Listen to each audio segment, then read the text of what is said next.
Section 1. You will hear a woman asking a shop assistant about DVD players. Hello, I'm interested in buying a DVD player. Can you help me, as I don't know very much about them? Of course. We sell quite a range.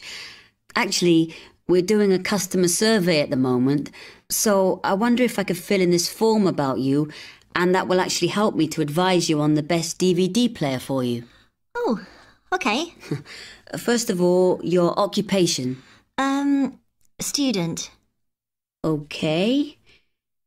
Then, have you already got a DVD player? No, I've never had one before. Uh-huh. And how much do you think you want to spend on a player? I'm not sure, really, but I have got a budget. My friend said I should allow about £100, but I can't afford over £85, so that's what I'm working on. Mm-hmm. And do you watch DVDs very often?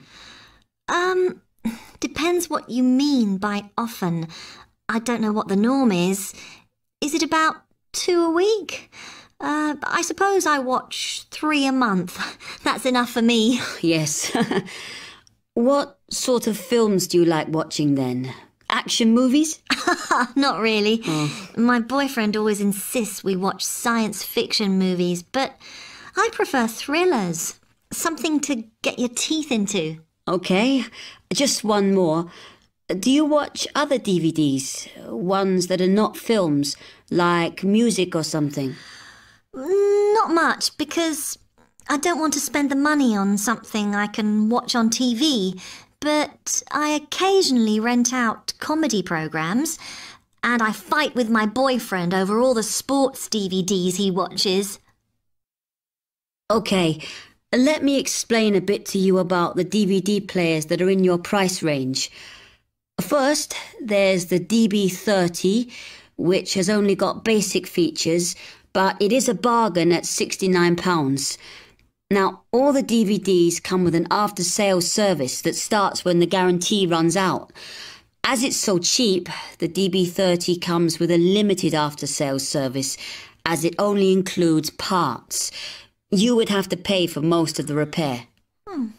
Seems okay. Then, a slight grade up from that is the XL643. This comes with an additional feature in that it has an extra button allowing you to record. That's quite useful. Oh, yes. That would mean spending less on DVDs to watch. Yes, so you'd make the extra money back on it that it costs. Let me see how much it is. Yes. That one's actually reduced at the moment from £79 to £71.99. Oh. I think it's worth the extra myself. And is that the same level of after-sales service as the other one? Well, you get a bit more for your money because what we're offering is a discount on labour. So you don't pay the full price if you have to call an engineer out. I see. Then the last one is this Tri-X 24. It's a very good player, and you can use it to listen to your CDs as well as watch DVDs. It looks nice, but I bet it's expensive. No, it's not top of the range. Let's see. Yes, it's £94. But what you have to remember is that that includes insurance, so you don't have to pay extra for that. And it comes with a guarantee that's valid for 3 years, as opposed to the usual one. What do you think? Maybe. Section 2. You will hear a salesman giving information to house owners about an alarm system. Thank you for inviting me to your residence meeting. My name is Martin Pugh from SafeCell Alarms. I'm going to explain a little bit about home security, and I hope you'll all feel a bit better informed, and perhaps that you will even purchase one of the alarms we sell. It is all too easy these days for people to break into our homes. Did you know that 25% of all burglaries are committed by burglars breaking and entering via the back door? Even though it is locked, it is still relatively easy for someone to gain entry. And there are parts of our house that we think are not vulnerable because they look inaccessible. But they're not. So, if you're trying to protect your home, you should make sure the top floor is covered by that protection, not just the ground floor. We believe that the only way to secure your property is by having an alarm fitted.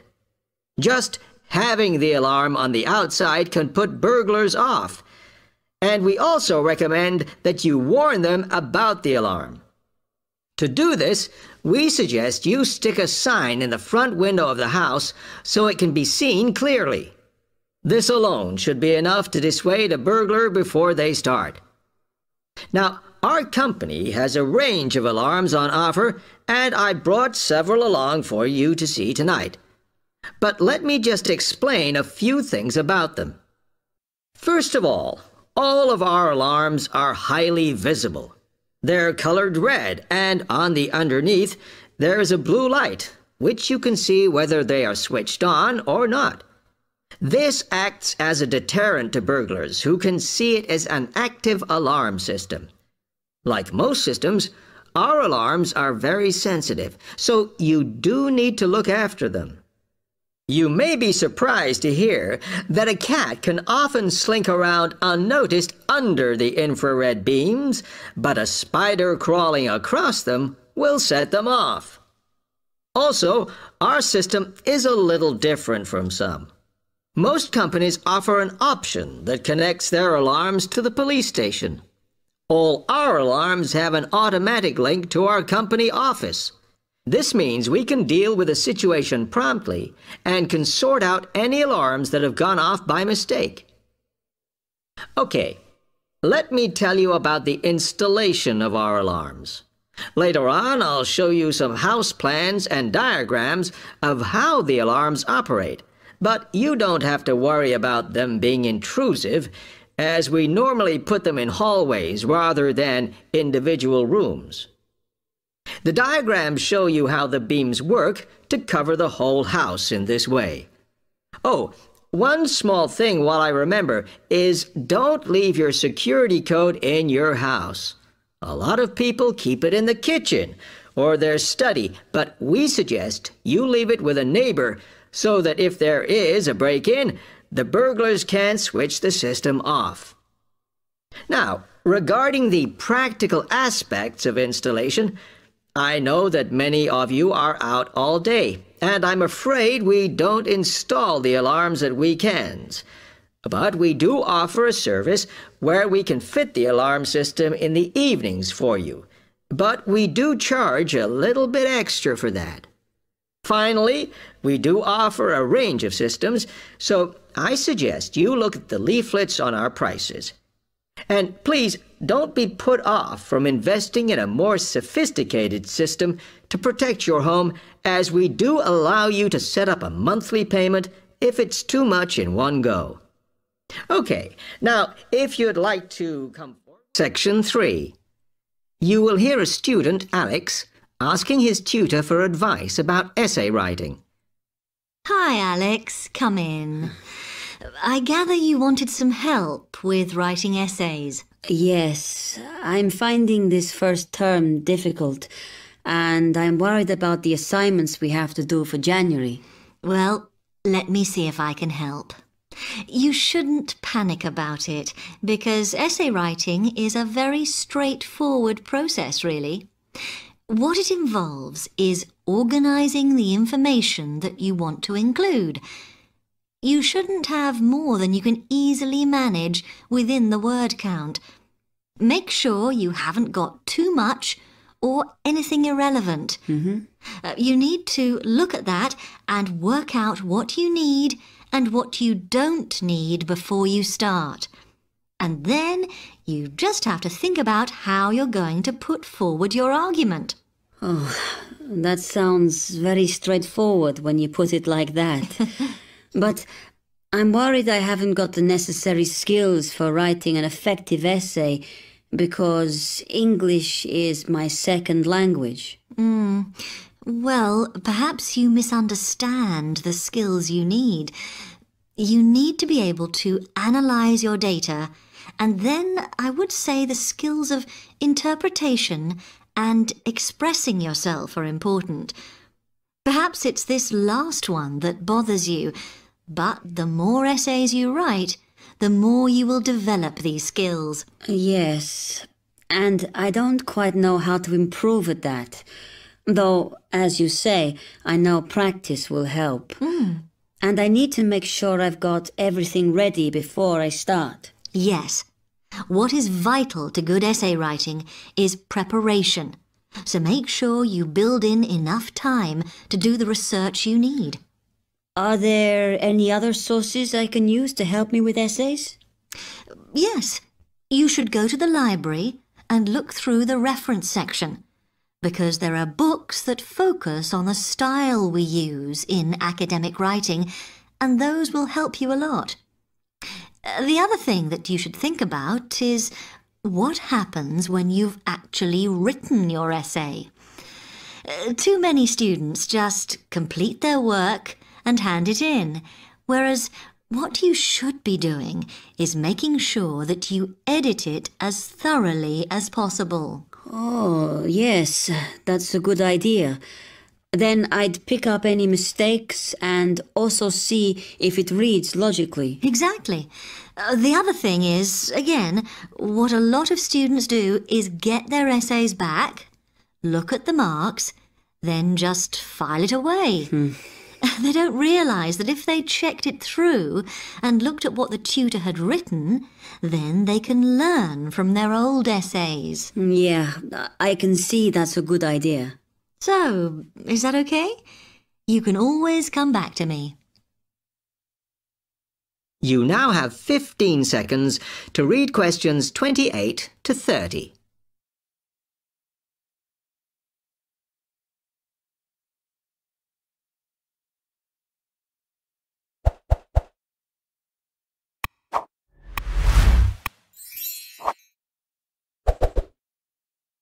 Actually, there were a couple of other things I wanted to ask you about essay writing.